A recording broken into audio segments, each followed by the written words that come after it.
Hi, welcome, beautiful, beloved souls. My name is Jem, and I'm a psychic medium, and I'm an author. All right, let's get into the commentary.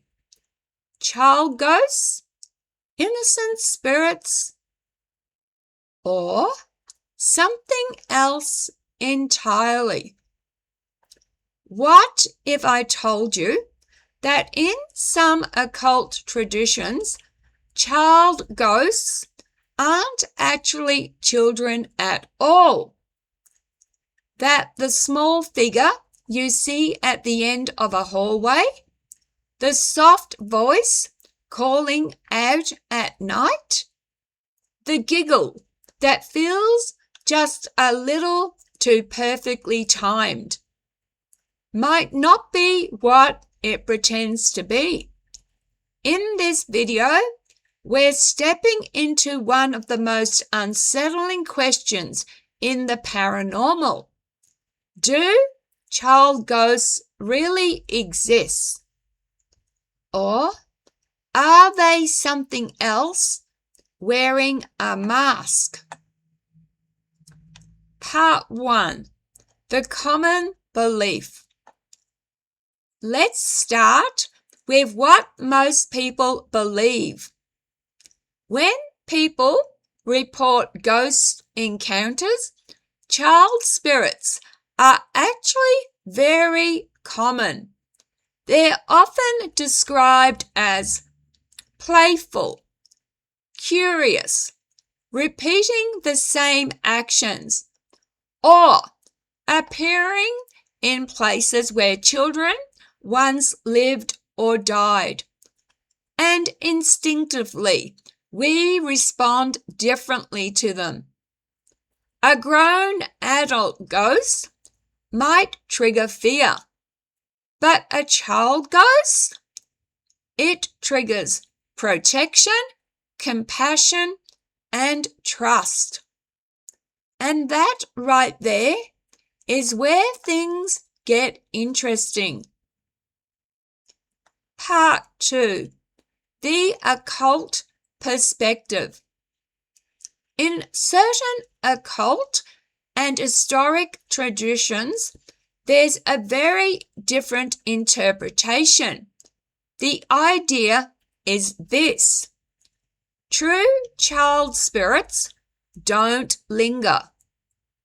Why? Because children, especially very young ones, don't carry the same psychological weight as adults. They don't have deep guilt, complex regrets, or lifelong attachments to identity and ego. So, in theory, when they pass, they transition more easily. They don't get stuck. Which leads to a chilling alternative explanation. If something appears as a child, it may not be one. Instead, it could be a non-human entity, a residual energy mimicking behavior, or an intelligence that understands human psychology well enough to perform innocence, almost like a costume. Part 3. Why pretend to be a child? Now, think about this strategically. If you were an entity trying to gain access to human, emotionally, mentally, spiritually, what form would you take? Not something terrifying, not something aggressive. You take a form that disarms people instantly. A child. because humans are wired to lower their guard, offer help, engage emotionally. So, the theory goes, the child form is the perfect key to unlock trust. And once that trust is opened, the interaction deepens. Part 4. But what about real cases? Now, let's balance this. There are thousands of accounts, photographs, recordings, personal experiences where people are convinced they've encountered child spirits. Old photographs, in particular, are fascinating. You'll see a faint child standing in the background, figures that weren't visible at the time the photo was taken, faces appearing where no one was present. So, the question becomes, if these are real manifestations, why are they still here? Part 5. Why would any spirit linger? Across many belief systems, spirits are said to remain for a few key reasons. 1. Sudden or traumatic death. 2. Attachment to a place or person. 3. Confusion or lack of awareness of death. 4. Unresolved emotional energy. Now, apply that to children. If a child experienced fear, confusion, sudden loss, could that create a kind of energetic imprint? Possibly. But here's the distinction some researchers make. There's a difference between a conscious spirit and a residual imprint. Part 6. Residual energy versus intelligence. Residual hauntings are like echoes. They replay the same movements, sounds, patterns over and over. No awareness, no interaction, just a loop. So, some child ghosts might not be spirits at all. They could be emotional recordings embedded in a location, like the building itself remembers. Part 7. A point about animal ghosts. Now, this ties beautifully into something else, animal spirits. I've observed that animals don't seem to carry the same emotional complexity. They don't have moral conflict, guilt, or existential identity. They simply are. So, if animal spirits can appear, not out of remorse, but perhaps out of instinct or imprint, then it raises a fascinating question.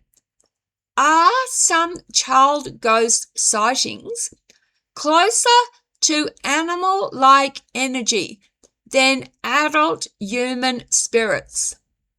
Simpler, less self-aware, more like a replay then a presence. Part 8. The hard question. Would innocent children become ghosts? This is where it gets deeply philosophical. If children are innocent, if they aren't burdened by the same emotional weight as adults, then logically, why would they remain here at all? Wouldn't they transition quickly? Unless the ghost isn't actually them, or what we're seeing isn't a soul, but something else entirely. So part 9. How do you tell the difference? This is the question that matters most, especially for people who are like me, psychics, or who feel and perceive beyond the physical. How do you know what you're dealing with? Here are some patterns often discussed. Possible genuine residual / benign presence. They have repetitive behavior, no direct engagement. It feels neutral or emotionally flat. Now, possible intelligent or deceptive entity. So it's deception. This actively interacts. It seeks attention or emotional response. The behavior feels slightly off. It knows things it shouldn't. And it tries to build a relationship quickly. And the biggest one, emotional manipulation. If something is trying to gain your trust rapidly, present itself as vulnerable, pull you into interaction, that's when discernment becomes critical. Part 10. The bigger possibility. Let's zoom out for a moment. What if the paranormal isn't just one category? What if we're dealing with layers? Residual energy? Human consciousness after death? Non-human intelligences? And things we don't even have a language for yet.